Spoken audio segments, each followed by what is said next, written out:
ஒரு தமிழன் ஏரோஃப்ளைன் இன்ஜினியராக இருந்துட்டு விவசாயம் பார்க்குறதே ஒரு பெரிய விஷயம். அதுவும் வந்து தண்ணியே இல்லாத பாலைவனமான அபுதாபியில் போய் விவசாயம் பார்க்குறாருன்னு சொன்னால் நம்புவீங்களா? இன்றைக்கி மே 31 மயோபதி ஐயா அவரோட பிறந்தநாளுக்காக நம்ம வந்து செலிப்ரேஷன் பண்ணுறதுக்காக ஈஸியாக வந்திருந்தோம். அப்போ நான் நிறைய பேர் கூட ஃப்ரெண்ட்ஸாக இருந்தேன். அதில் ஒருத்தர் தான் நம்ம தமிழ் ஹார்வெஸ்டோட CEO அண்ட் ஃபவுண்டராக இருக்கார். அபுதாபியிலேருந்து பர்த்டேக்காகவே ஐயாவோட பர்த்டேக்காகவே வந்திருக்காரு. அப்புறம் உங்களுக்கு எப்படி அபுதாபியில் விவசாயம் பண்ணணுன்ற ஒரு ஐடியா வந்துச்சு? இல்லை, இது வந்துட்டு ஒரு ஐடியா அப்படின்ட்டு வந்துட்டு இல்லை, இது வந்துட்டு ஒரு ஆர்வம்னு சொல்லலாம். ஆர்வம், ஒரு விவசாயத்தின் மேலே உள்ள ஒரு ஈர்ப்புன்னு சொல்லலாம். ஈர்ப்புனே சொல்லலாம். ஆமாம், ட்ரெஸ் கோடை பார்க்கும்போதே தெரியுது. இல்லை, அதனால் எனக்கு நம்ம ஊரில் இருந்து செய்கிறதுக்கான ஒரு வாய்ப்பு கிடைக்கல. அதனால் வந்துட்டு எந்த ஊரில் இருந்தாலுமே வந்து அது விவசாய பூமியாக ஆக்கிக்கலாம் அப்படிங்கிற ஒரு இல்லை. இப்போ நீங்கள் வந்து ஏர்ஃப்ளைன் இன்ஜினியராக இருக்கீங்க, ஸ்டார்டிங்லேருந்து அதுக்காகவே ஃபோக்கஸ் பண்ணி ஃபுல்லாக படிச்சிருப்பீங்க. அதுக்கப்புறமா கெரியரை மட்டுமே ஃபோக்கஸ் பண்ணியிருப்பீங்களா? பட் எப்படி உங்களுக்கு ஃபார்மிங் பண்ணணும் அப்படின்ற ஒரு இன்ட்ரெஸ்ட் வந்துச்சு?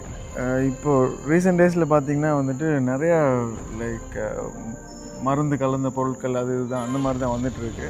ஸோ உணவுப் பொருட்கள் வந்துட்டு சுத்தமான உணவுப் பொருட்கள் எனக்கும் தேவைப்படுது. என்னால் வந்துட்டு முடிஞ்ச அளவுக்கு வந்துட்டு எவ்வளோ கொடுக்க முடியுமோ அது மற்றவங்களுக்கு உதவியாக இருக்கும். அதுதான் ஒரு முக்கிய காரணம். ஸோ நான் வந்துட்டு பாலைவனமாக இருந்தாலும் வந்துட்டு அது ஒரு அங்கே விவசாயம் பண்ணுறது. இப்போ நார்மலாக தமிழ்நாட்டில் விவசாயம் பண்ணாலே வந்து அந்த விளைச்சல் சரியில்லை, அப்படி இப்படி நிறைய பிரச்சனை போயிட்டுருக்கு. ஒரு பாலைவனம் பண்ணுன்னா அது வெறும் மணல் தான், வெறும் மண். அதில் எப்படி விவசாயம் பண்ணீங்க? ரொம்ப டிஃபிகல்ட்டாக இருக்கும். இல்லை, அஃப்கோர்ஸ் அது டெஃபினட்டாக ரொம்ப டிஃபிகல்ட்டாக தான் இருந்துச்சு. பட் முயற்சி விடாமுயற்சி. ஓகே, இப்போ அந்த மண்ணில் விவசாயம் பண்ணணும் அப்படின்னா அதுக்கு மேலே ஏதாவது பண்ணியிருப்பீங்கல்ல? இல்லை, நான் வந்துட்டு அந்த விவசாயம் தொடங்குறதுக்கு முன்னாடியே வந்துட்டு நான் சொன்னேன் இல்லைங்களா, ஒரு எந்த விதமான வந்துட்டு ஒரு செயற்கையான ஒரு முறையில் வந்துட்டு செய்யவே கூடாதுன்னு ஒரு தீர்மானத்தில். மணல்லே பண்ணிட்டீங்களா? அந்த மணலில் தான் நம்ம கோழியிலேருந்து குதிரை வரைக்கும் எல்லாமே வளர்த்திட்டு இருக்கோம். ஓகே, இந்த ஒரு 10 ஏக்கர் பூமியில். 10 ஏக்கரில் மொத்தமாக எத்தனை வகையான காய்கறிகள் வந்துட்டு நம்ம ஊர் இந்த பீக்கிங்காய், பாவக்காய், பொருளங்காய், கத்திரிக்காய், அபுதாபியில பீக்கிங்காய், கேரட், பீட்ரூட்.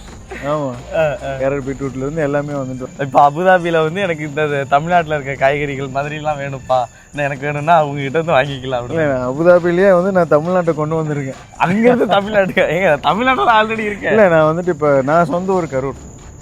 ஆமாம், கரூர் தான் என் சொந்த ஊர். இப்போ நான் வந்துட்டு அங்கே சொல்கிற அந்த காய்கறிகள் எல்லாமே வந்துட்டு விதைகள் எல்லாமே கரூர்லேருந்து தான் கொண்டு போவேன். கரூர்லேருந்து தான் வந்துட்டு இங்கே என்னென்ன மாதிரி இருக்கோ அங்கே வந்துட்டு இதை விடவே வந்து இன்னும் அற்புதமாக பண்ண முடியாது. கரூர்லேருந்து ஏர்ஃப்ளைன் இன்ஜினியரிங் படித்து அதுக்கப்புறம் அங்கே போய் ப்ரொஃபஷனலாக ஒர்க் பண்ணி அங்கேயே மறுபடியும் விவசாயம் பண்ணி மறுபடியும் அங்கேருந்து கரூருக்கு அந்த காய்கறி எடுத்துகிட்டு வரீங்க அப்படி தானே? இல்லை, கரூர் காய்கறி நான் எடுத்துகிட்டு வரல. கரூர்லேருந்து அந்த விதைகளை எடுத்துகிட்டு போய் நான் அந்த விவசாயத்துக்கு நான் யூஸ் பண்ணிட்டு இருக்கேன். இப்போ வந்துட்டு நான் முன்னாடி அந்த மாதிரி எடுத்துகிட்டு போயிருந்தேன். இப்போ வந்து நம்ம இப்போ ஒரு ஃபார் எக்ஸாம்பிள் கத்திரிக்காய் இருக்கட்டும், பாவக்காய் இருக்கட்டும், எல்லா காய்கறிலையுமே அதை பழுக்க விட்டு அங்கேருந்தே நாங்கள் விதைகளை எடுத்துப்போம். ஆமாம், ஒரு தடவை நம்ம அதை அறுவடை பண்ணியாச்சு அப்படின்னா அதுலேயே நமக்கான விதைகளுக்கு அப்புறம் வந்துட்டு அந்த பூச்சிக்கொல்லி மருந்தோ இந்த மாதிரி ஃபெர்டிலைசர்ஸ் அது எதுவுமே யூஸ் பண்ணுறது இல்லை. எதுவுமே நம்ம வந்துட்டு அந்த மாட்டு சாணம், கோழியோட குப்பை அந்த மாதிரி அதை வச்சு தான், அந்த மேனுவல்ஸை வச்சு தான் நம்ம விவசாயமே பண்ணிட்டு இருக்கோம். இல்லை, ஒரு தமிழ்னா நம்ம வந்து விவசாயம் வந்து நம்ம ரத்தத்திலே இருக்கும். அது வந்து அதற்கான ஒரு எடுத்துக்காட்டு தான். நான் அதுக்கு மொழிகள் அவசியம் இல்லை. இடம் நீங்கள் ஏதோ அவார்ட்லாம் வாங்கினதா நான் கேள்விப்பட்டேன். அமீரக விவசாயின்னு சொல்லிட்டு அவார்டு கொடுத்தாங்க. ஓகே. இப்போ என்ன இயரில்? இந்த 2024. ஓகே, அதாவது ஃபஸ்ட்டு அப்ராடில் போய் ஃபார்மிங் பண்ண தமிழன் அப்படின்ற அவார்டு வாங்கி. ஆமாம், அமீரக விவசாயின்னு சொல்லிட்டு அவார்டு கொடுத்தாங்க. இப்போ அந்த தமிழ் ஹார்வெஸ்ட் அப்படின்ற ஒரு பிஸ்னஸ் பண்ணுறதா சொன்னீங்கல்ல, அதில் என்ன மாதிரியான என்ன ப்ராடக்ட்ஸ்? இல்லை, ஆக்சுவலாக நான் என்ன அதை பிஸ்னஸாக பண்ணல. ஆக்சுவலாக இதை வந்து நீங்கள் ஒரு பிஸ்னஸாகவே பார்க்குறது இல்லை. பிஸ்னஸாக பார்த்தோம்னா வந்துட்டு கண்டிப்பாக வந்துட்டு லாபம் எதிர்பார்ப்போம். அஃப்கோர்ஸ் இதில் வந்துட்டு நமக்கு லாபம் வரும். பட் தென் பிஸ்னஸாக பண்ணுற லாபம் கண்டிப்பாக வராது. ஒரு செக்கு எண்ணெயாக இருக்கட்டும், அரிசியாக இருக்கட்டும், நாட்டு சர்க்கரையாக இருக்கட்டும், அதை நீங்கள் வந்து பிஸ்னஸாக பார்த்தீங்கன்னா உங்களால் வந்து நீங்கள் எதிர்பார்க்குற லாபம் வந்துட்டு நான் பண்ணிகிட்டு இருக்கிற முறையில் முடியாது.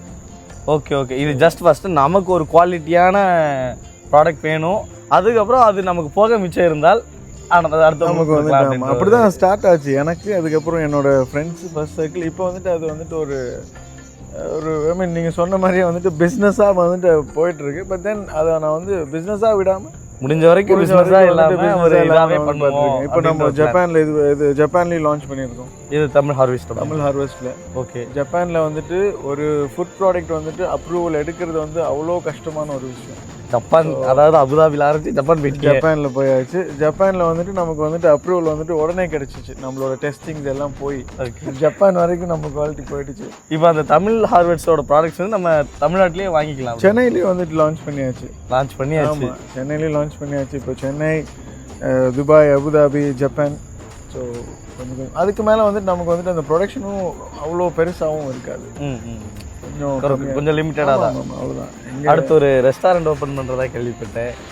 ஆமாம், நம்ம தோட்டத்து விருந்துன்னு சொல்லிட்டு அங்கே அபுதாபியில் வந்துட்டு இப்போ என் தோட்டத்துலேயே வந்து இப்போ எங்கள் தோட்டத்துலேயே இருக்கிற அந்த கோழி ஆகட்டும், அதுக்கப்புறம் வந்துட்டு அதை வச்சு அதுக்கப்புறம் எங்கள் எண்ணெய் செக்கு எண்ணெயில் அதுக்கப்புறம் எல்லாமே எங்கள் தமிழ் ஹவர்ஸ் ப்ராடக்ட்லேயே வந்து நம்ம தோட்டத்து விருந்துன்னு சொல்லிட்டு அங்கே பண்ணிகிட்டு இருந்தோம் லாஸ்ட் இயர். ஸோ அது வந்து ஐ மீன் ஃப்யூச்சரில் ஒரு பிளான் இருக்குது. அப்போ இன்னும் நீங்கள் அதை ஓப்பன் பண்ணல? ரெஸ்டாரண்ட் பண்ண போகிறோம். நான் கூட போர்டெலாம் பார்த்தேன், அபுதாபிலே வந்து தமிழில் போர்டு வச்சுருக்காரு நம்ம தோட்டத்து விருந்து அப்படின்னு. அவங்களுக்கு தமிழ்லாம் தெரியுமா போர்டு அப்படி வச்சுருக்கீங்களா? தமிழ் அப்படிங்கிறது வந்துட்டு என்னோட ஒரு அடையாளம். எனக்கு பிடிச்சிருக்கேன், நான் வச்சுருக்கேன். அவ்வளோதான் கான்செப்ட். இது வந்து பிஸ்னஸ்லாம் கிடையாது. ஆமாம், அது வந்துட்டு லைக் எனக்கு என்னென்னா வந்து இப்போ உணவுப் பொருட்களை வந்துட்டு பிஸ்னஸாக பண்ணலாம்.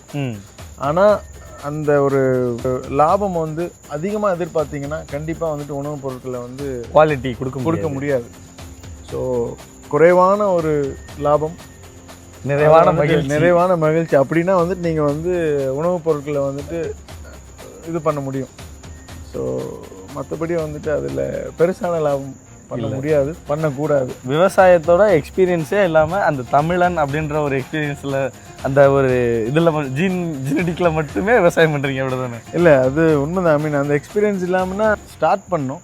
பட் லைக் நம்ம ஃபாஸ்ட் லேர்னர். நிறையா கற்றுக்கிட்டேன். Okay, thanks bro. நைஸ். ரொம்ப நன்றி. தேங்க்யூ. கண்டிப்பாக துபாய் வாங்க.